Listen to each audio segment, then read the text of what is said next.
말씀은 갈라디아서 5장입니다. 갈라디아서 5장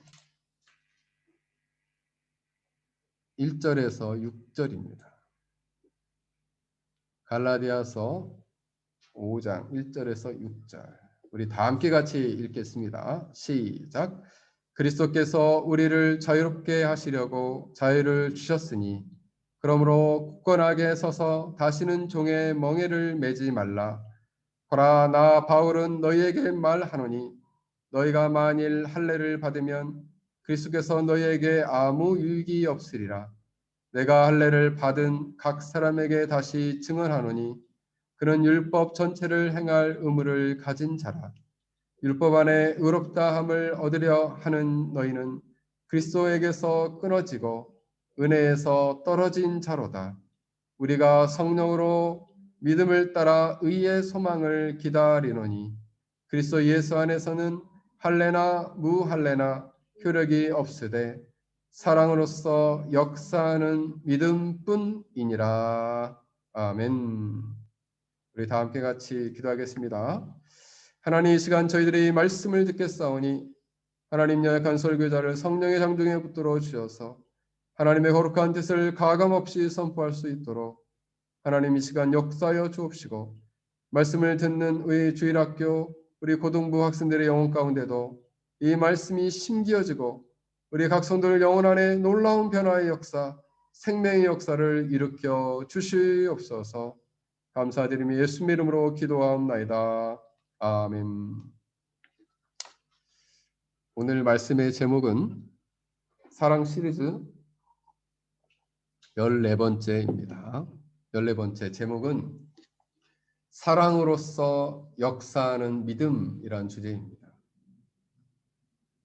오늘의 설교 제목은 사랑으로서 역사하는 믿음, 사랑과 믿음의 관계를 설교하고자 합니다. 오늘 본문은 갈라디아서가 본문인데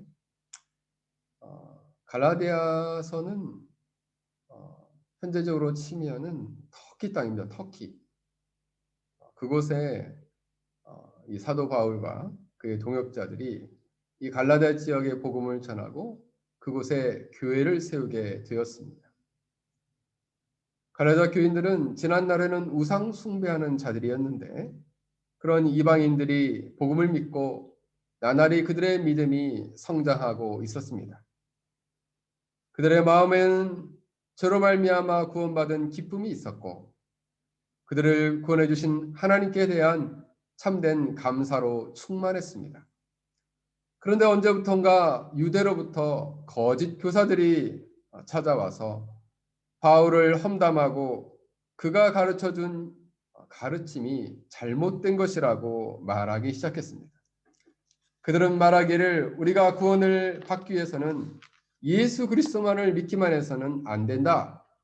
그렇게 예수 그리스도만 믿으면 구원을 받는다는 바울의 가르침은 틀렸다라고 말하기 시작했습니다. 구원을 받으려면 예수를 믿는 것 외에도 율법을 지키고 할례를 받아야 된다라고 얘기했습니다. 이 말들을 전해 들은 갈라디아 교인들은 혼란에 빠지기 시작했습니다. 여러분, 우리가 신앙생활을 할 때 신학적 그리고 신앙적 혼란이 올 때가 가장 위험한 시기입니다. 그중에는 이 율법주의자들의 말을 듣고 믿고 심지어 할례를 받는 자까지도 생겨나게 되었습니다. 그들의 목적은 교회를 분열시키고 그들을 기독교에서 유대교로 개종시키려는 것이었습니다. 그러나 이 사실을 알게 된 바울은 복음의 진수인 갈라디아서를 써서 바로 이 갈라디아 지역의 서신으로 보냈습니다. 갈라디아서는 이처럼 교회 안에 잘못된 율법주의를 대항하고 그리고 의인은 믿음으로 말미암아 살리라 라는 믿음으로 말미암아 의로워지리라 라는 이신칭의의 말씀을 전하고 있습니다. 그래서 1장과 2장에서는 바울은 자신이 누구냐? 사도이고 내가 전한 복음의 기원이 바로 예수 그리스도로 말미암아 왔다 하는 것을 말하였습니다. 3장 4장에서는 율법과 약속의 차이를 변증하고 믿음으로 말미암아 의로워짐에 대해서 그 정당성에 대해서 말하였습니다. 그리고 5장 6장 오늘 본문에서는 이처럼 믿음으로 말미암아 구원받은 사람은 어떠한 자유를 누리게 되느냐에 대해서 어떠한 삶을 살아야 되느냐에 대해서 말씀하고 있는 것입니다. 그러므로 예수 그리스도의 복음을 듣고 자유함을 얻은 자는 어디에 속해야 되느냐? 이신칭의 복음 진리에 따라 율법에 대해서 자유할 수 있느냐? 그리스도의 속죄 사역으로 말미암아 얻은 이 자유는 어떻게 사용될 것이냐? 율법주의를 지키는 육에 속할 것이냐? 아니면 성령에 속한 믿음을 가질 것이냐? 과연 이것이 문제로다라는 것입니다. 사도 바울은 양당 간에 이 둘 중에 하나를 택하라는 거예요. 갈라디아 교인들을 혼란케 했던 거짓 교사들은 복음이 정확히 무엇인지를 몰랐습니다. 그들은 율법을 지키면 의롭게 되어 구원을 받는 것으로 생각했습니다. 그들은 율법을 주신 하나님의 뜻을 명백하게 이해하지 못한 것이죠. 오늘 본문에서 말하는 육신에 속한 사람, 육에 속한 사람의 신앙은 어떤 신앙일까요?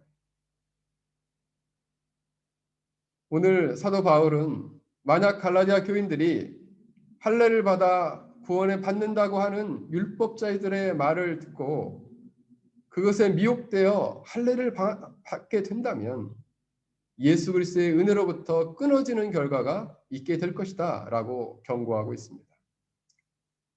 오늘 본문에 그래서 갈라디아 교인들은 이렇게 질문합니다. 선생님, 우리는 이방 신자들인데 이 세상을 어떻게 살아야 합니까? 우리는 하나님의 언약 백성으로 살기 위해서는 유대인들처럼 유대인의 삶의 방식을 따라야 합니까? 라고 바울에게 물은 것입니다. 이때 바울은 대답합니다. 아닙니다, 여러분.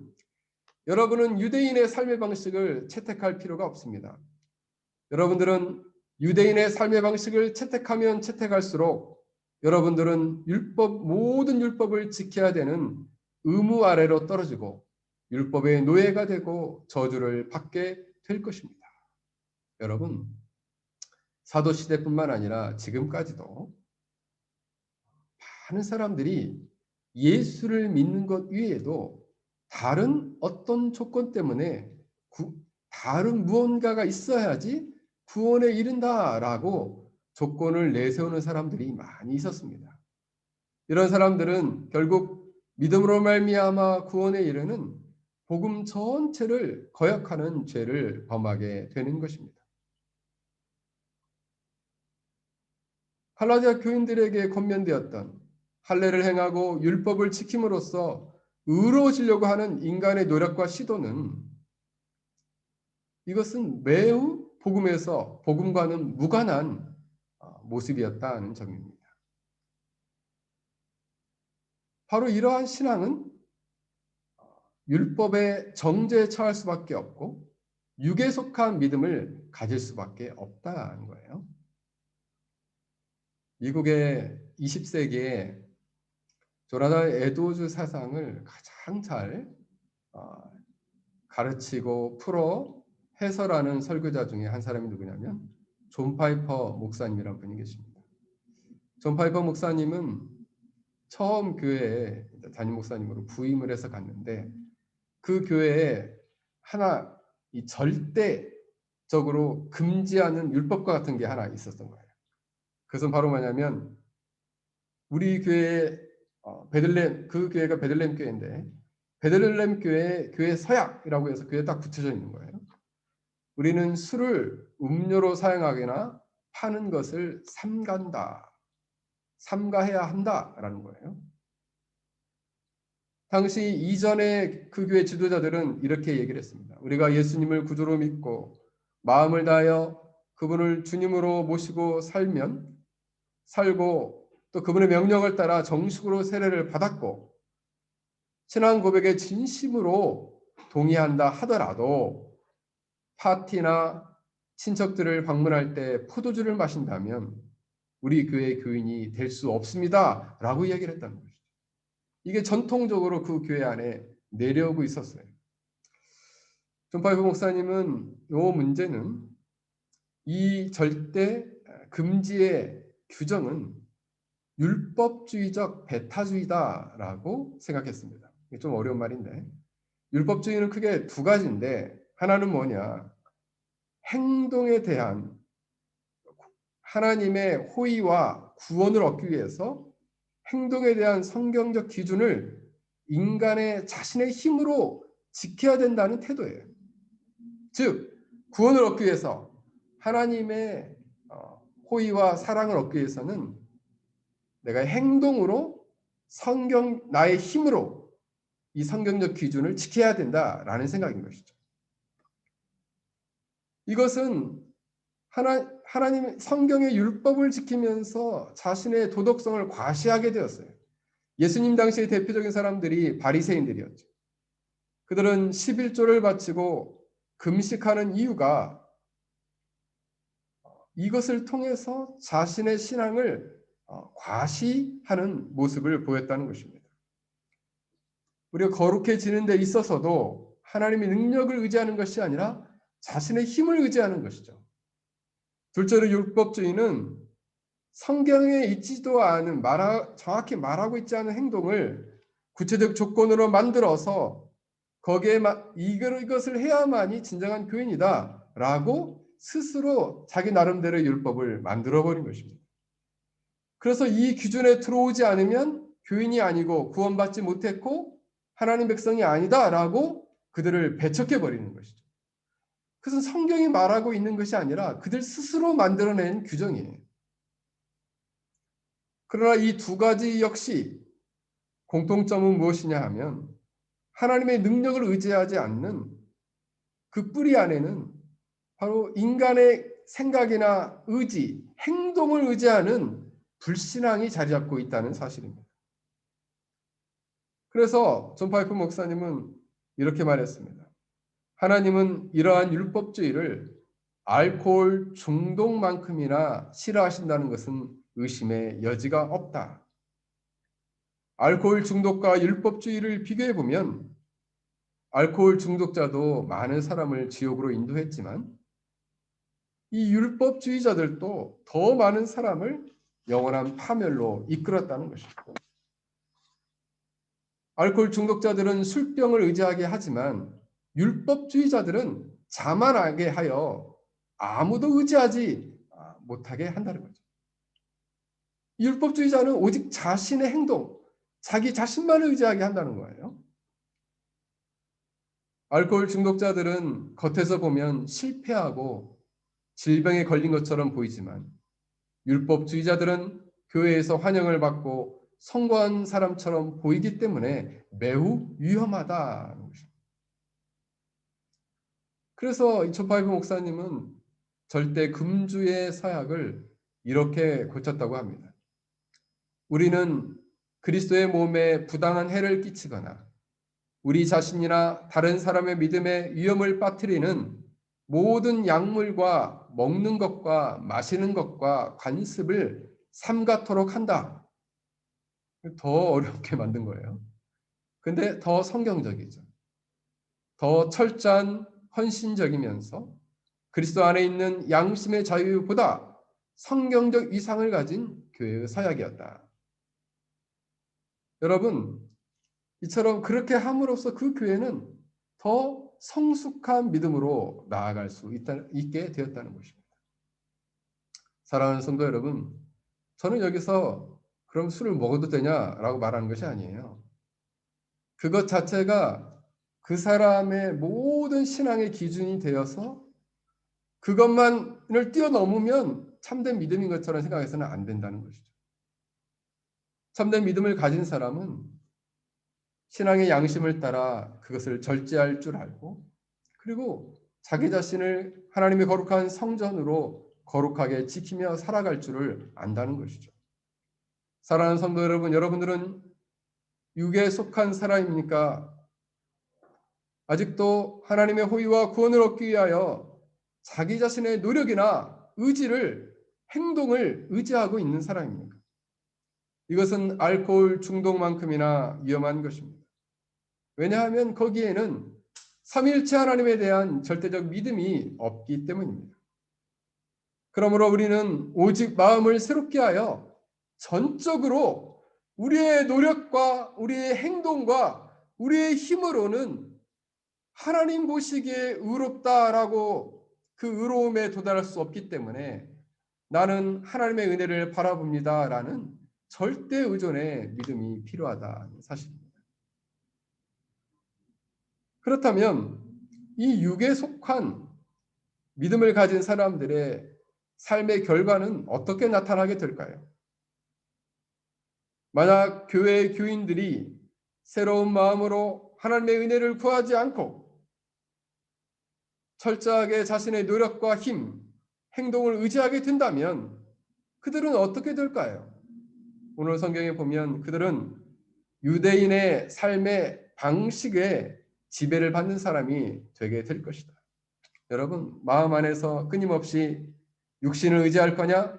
그리하여 율법을 행하고 자신의 노력이나 자신의 힘을 의지할 거냐? 또 하나는 성령에 속하여 성령을 따라 성령으로 믿음을 따라 살 것이냐? 이 두 가지가 끊임없이 하나를 선택하도록 한다는 것이죠. 육에 지배되는 삶을 살든지 성령에 지배되는 삶을 살든지 둘 중 하나를 택하라라는 거예요. 육에 속한 사람은 옛시대에 속하는 옛시대의 세력을 대변하는 것이고 옛시대의 세력을 대변하여 율법을 지킴으로 의롭다함을 얻으려고 하는 자들이라는 것이죠. 여러분, 육에 속한 사람의 특징은 무엇일까요? 육에 속한 사람의 특징은 무엇이냐 하면 첫 번째로 육체에 속한 사람은 율법 아래 살아가면서 육체 행위를 통하여 사람들에게 기쁨을 구하는 자입니다. 그래서 갈라디아서에 보면 내가 하나님을 기쁘시게 하랴 사람을 기쁘시게 하랴 라고 묻고 있어요. 율법주의로 도덕적인 삶을 통해서 자신의 신앙을 입증하려고 한다면 그것 자체가 사람을 기쁘게 하는 것이다. 물론 율법은 후에는 우리가 예수님을 믿고 나서는 또 다른 의미로 받아들여지게 되는 거예요. 둘째로 이 육체에 속한 사람은 율법의 행위로 의로워지기를 원하지만 정작 그 영혼 안에는 성령의 임재의 역사가 없다는 거예요.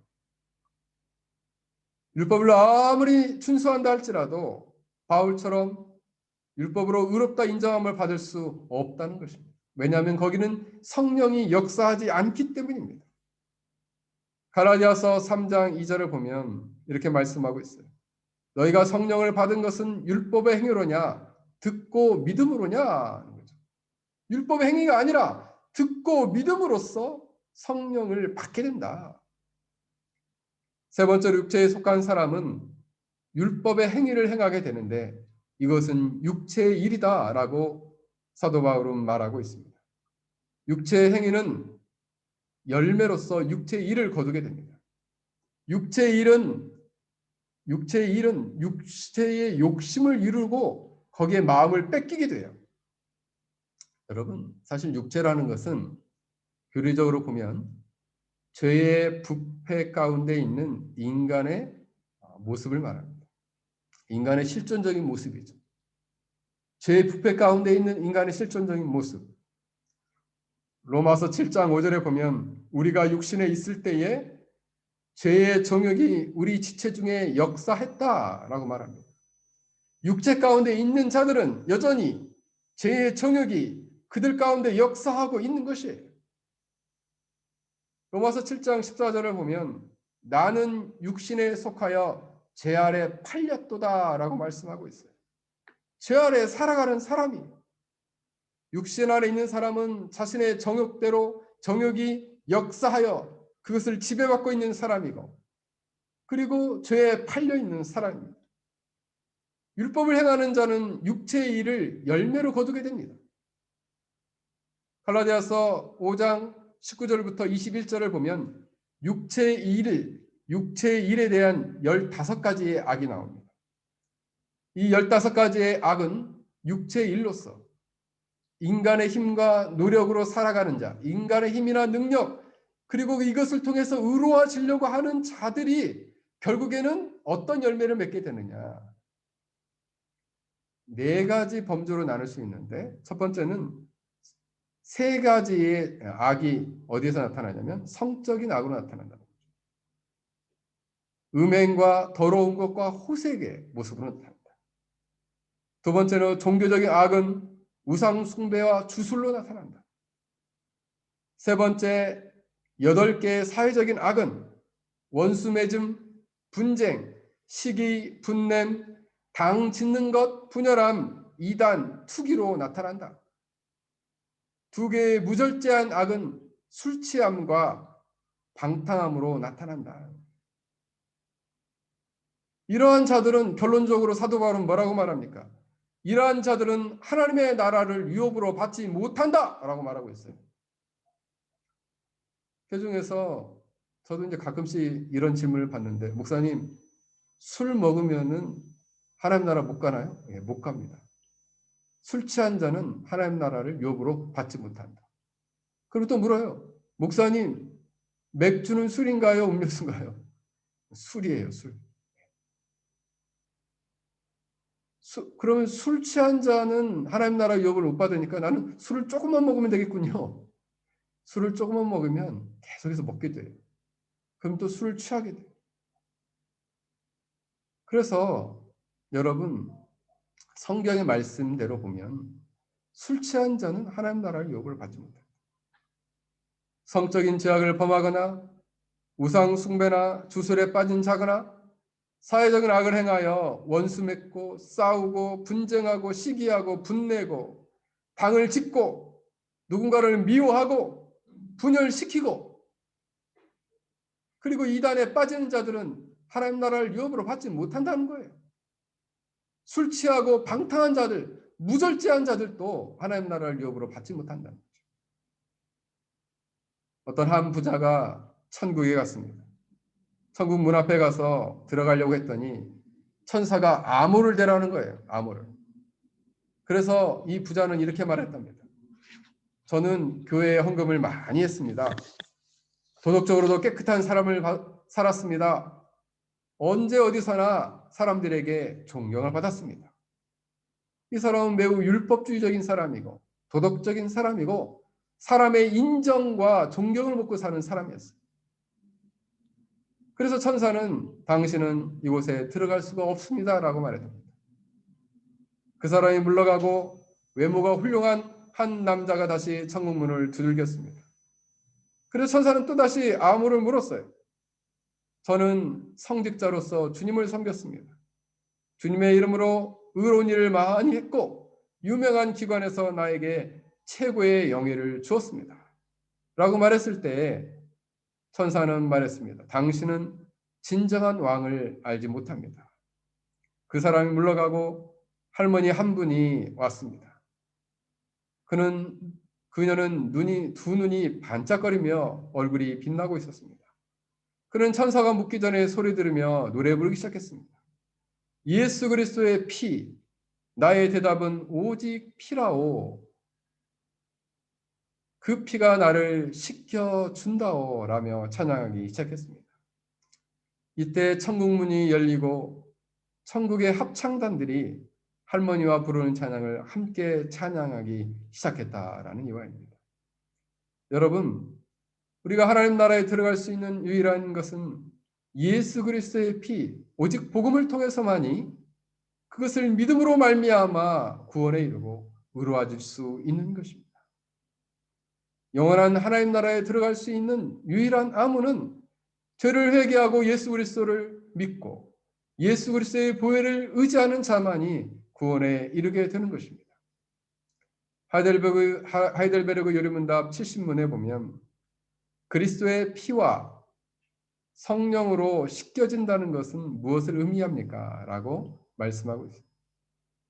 교리적으로 이렇게 말합니다. 예수 그리스도의 피로 씻긴다라 함은 십자가의 희생으로 나를 위하여 흘리신 그리스도의 피로 인하여 나의 모든 죄가 하나님의 은혜로 용서받았음을 뜻합니다.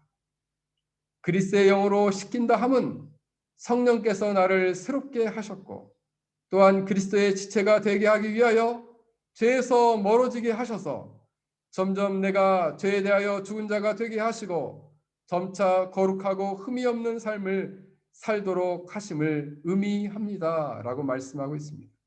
사랑하는 성도 여러분, 우리가 사람을 기쁘게 하고 우리의 힘과 노력으로 의로워지려고 한다면 우리는 자꾸만 우리의 육체적 욕심에 빠지게 될 것입니다. 그 욕심을 따라 우리는 육체의 일에 몰두하게 될 것이고 결국에는 하나님 나라를 유업으로 받지 못하는 인생으로 전락하게 될 것입니다. 그러므로 우리는 이런 육에 속한 신앙에서 벗어나 새롭게 하나님의 은혜를 구해야 합니다. 그리고 참된 신앙으로 나아가야 합니다. 그렇다면 목사님, 참된 신앙으로 나아가는 신앙은 어떠한 것입니까? 그것은 바로 성령을 따라 사랑으로 역사하는 믿음을 가진 신앙으로 나아가는 것입니다. 갈라디아 교인들은 이렇게 바울에게 또 다시 묻습니다. 그렇다면 선생님, 우리가 이 세상에서 하나님의 백성으로 누가 살 수 있습니까? 누가 이 세상에서 하나님의 백성입니까? 라고 물었습니다. 5장 5절에는 이렇게 말하고 있습니다. 성령으로 믿음을 따라 의의 소망을 기다리는 사람들입니다. 성령으로 믿음을 따라 의의 소망을 기다리는 사람, 그런 사람은 누구인가? 성령으로 믿음을 가진 사람은 그의 의의 소망을 기다린다는 거예요. 의의 소망은 율법이나 율법의 행위가 아니라 그리스도인에게 있어서의 구원의 시작이자 마지막 완성이신 예수 그리스도를 간절한 심령으로 바라보고 앙망하는 것을 말합니다. 그러므로 우리가 가지고 있는 참된 믿음은 어떤 종교적 이론에 근거하는 것이 아니라 전적으로 성령 하나님을 의지하는 것입니다. 성령으로 말미암아 가진 성령으로 믿음을 가진 사람은 의의 소망이자 영원한 구원의 시작이고 완성이신 예수 그리스도만을 바라본다는 거예요. 그러니까 오늘 본문에서 보면 의의 소망은 누구를 가리키냐면 예수 그리스도를 가리키는 것입니다. 성령으로 믿음을 가진 사람은 믿음을 따라 예수 그리스도를 바라보는 사람이 참된 구원에 이르고 참된 믿음에 이르고 성령에 속한 사람이다. 성령에 속한 믿음을 가진 사람이다. 라고 말씀하고 있는 거예요. 예수님께서는 떡 5개를 가지고 떡 5개와 물고기 2마리를 가지고 5,000명을 먹이셨죠. 그 다음 날에 이 떡을 받아 먹었던 사람들이 다시 예수님을 찾아오기 시작했습니다. 그러니까 예수님이 찾아왔던 곳에 가보니까 예수님이 안 계신 거예요. 그러니까 막 여러 가지 쪽배를 타고 예수님 어디 계신가 하고 다시 예수님을 찾아왔습니다. 예수님을 너무나 보자마자 반가워했어요. 랍비여 어느 때 여기 오셨습니까? 라고 묻기 시작했어요. 근데 예수님은 그들을 보시고 이렇게 말씀하시는 거죠. 내가 진실로 진실로 너에게 이르노니 너희가 나를 찾은 것은 표적을 본 까닭이 아니요 떡을 먹고 배부른 까닭이다. 그러니까 그들이 예수님을 찾는 이유가 그 떡을 더 먹고 싶었던 거예요. 그래서 예수님께서 이렇게 말씀하시는 거죠. 살리는 것은 영이니 육은 무익하니라. 내가 너에게 이른 말이 영이요 생명이라. 여러분, 이스라엘 백성들이 오병이어의 기적을 통한 기적의 떡과 기적의 물고기를 먹었다 할지라도 그것 때문에 배는 부를 수 있었지만 영원히 구원받지는 못했다는 사실이에요. 예수님을 찾아온 사람들은 놀라운 기적을 행하여 그 예수님께서 우리의 배를 우리의 욕구를 채워주시는 분으로 생각했지.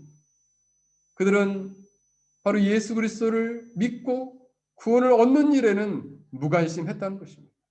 사랑하는 여러분, 우리가 구원에 이르는 데는 인간의 자질이나 능력이나 수단은 아무 쓸데가 없음을 우리는 명심해야 합니다. 고린도서 12장 3절에 보면 성령으로 아니고서는 누구든지 예수를 주라 할 수 없느니라 말씀합니다. 성령의 역사, 성령에 속한 사람, 성령으로 믿음을 따라 의의 소망을 발언한 사람만이 성령에 속하고 예수님을 주라 시인할 수 있다는 점입니다. 갈라디아 교인들에게 율법을 강요했던 사람들은 성령과는 상관없던 사람들입니다. 사랑하는 성도 여러분, 우리가 예수 그리스도를 의의 소망이요 구원의 소망으로 믿는 것은 성령께서 우리의 눈을 열어주시고 믿음을 주셔서 우리가 변화되었기 때문에 가능한 일입니다.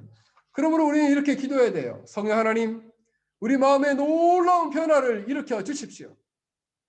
우리 마음 안에 예수님을 향한 불붙는 사랑과 불붙는 믿음을 우리에게 허락하여 주십시오. 예수 그리스도를 믿는 이 믿음을 가지고 성령에 속하여 살아갈 수 있는 은혜를 우리에게 주십시오라고 우리는 기도해야 하는 것입니다. 여러분, 그리스도인이라 할지라도 육체에 속하여 부패한 본성대로 살아갈 수 있습니다. 그렇게 살아가게 되면 그는 정작 영적인 생명이 있으나 그리스도와는 무관하게 되는 삶을 살게 되고 점차 은혜로부터 멀어져 진리로부터 멀어지는 인생으로 전락하게 될 것입니다. 이때 갈라디아 교인들은 또다시 바울에게 묻습니다. 선생님, 그렇다면 우리가 이 세상에서 하나님 백성으로 어떻게 살 수 있습니까? 이때 사도 바울은 말합니다. 오늘 본문에 말합니다. 사랑으로 역사하는 믿음을 가지십시오. 그리고 사랑하십시오. 그러면 여러분들은 진정한 율법을 성취할 것입니다. 진정한 율법을 실천하게 될 것입니다. 라고 말씀하고 있습니다.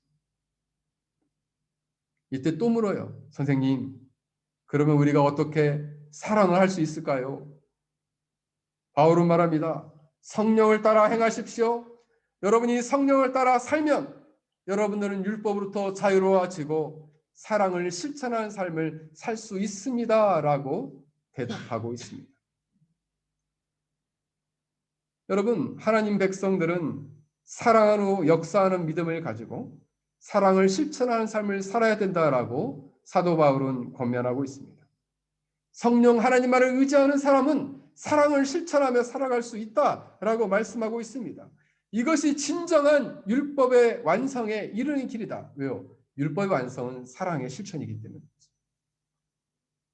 하나님을 사랑하고 내 이웃을 내 몸과 같이 사랑하는 것이 율법의 완성이자 율법의 대강령인 것이에요.